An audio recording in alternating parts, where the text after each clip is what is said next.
కొంతమంది ప్రస్తుతానికి సోషల్ మీడియాను అడ్డం పెట్టుకుని పవన్ కళ్యాణ్ గారి ఆరోగ్యం బాగాలేదని, అయితే మళ్ళీ ఆయన శస్త్రచికిత్స కోసం విదేశాలు వెళ్ళాడని, ప్రస్తుతానికి ఆయన ఆరోగ్యం విషమంగా ఉందని దుష్ప్రచారం చేస్తున్నారు. అయితే ఇవన్నీ పూర్తిగా అవాస్తవాలని చెప్పాలి.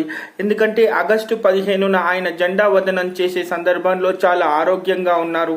ఆయన కొంచెం కీలకమైనటువంటి ఇబ్బందులు ఉన్నాయి, అది ఆరోగ్యానికి సంబంధించి. అయితే ప్రస్తుతానికి ఈ సోషల్ మీడియాలో ఎలాంటి దుష్ప్రచారం అయితే జరుగుతుందో అలాంటి దుష్ప్రచారానికి సంబంధించి పూర్తిగా ఆయన కోలుకోలేదని కానీ, లేకపోతే ఆయన పూర్తిగా ఏదో ఇబ్బంది పడుతున్నారని మాత్రం అస్సలు కాదు.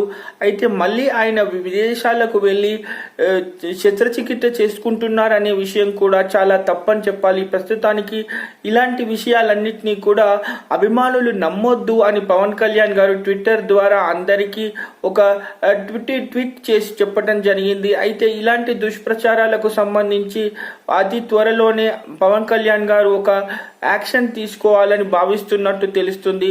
అయితే ఈ మధ్యలో చాలా ఈ ట్విట్టర్ కానీ వేరే ఇతర సోషల్ మీడియా కానీ కావాలని పవన్ కళ్యాణ్ గారి ఆరోగ్యానికి సంబంధించి దుష్ప్రచారాలు జరుగుతున్న సంగతి పవన్ కళ్యాణ్ గారికి తెలియటంతో ఇలాంటి ఇబ్బందులకు సంబంధించి నా ఆరోగ్యం బాగానే ఉంది, అభిమానులు ఎలాంటి ఇబ్బంది పడొద్దు అని ప్రస్తుతానికి పవన్ కళ్యాణ్ గారు ట్విట్టర్లో స్పందించడం జరిగింది. అయితే పూర్తిగా అభిమానులు ఇబ్బంది పడకూడదని నేను ఈ వీడియో చేస్తున్నాను.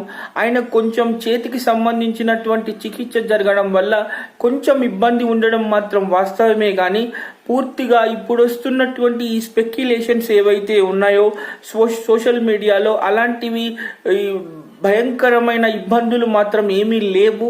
సో ఇలాంటి దుష్ప్రచారాలను మాత్రం అభిమానులు నమ్మొద్దని నేను కోరుకుంటున్నాను. Stay tune for the further updates.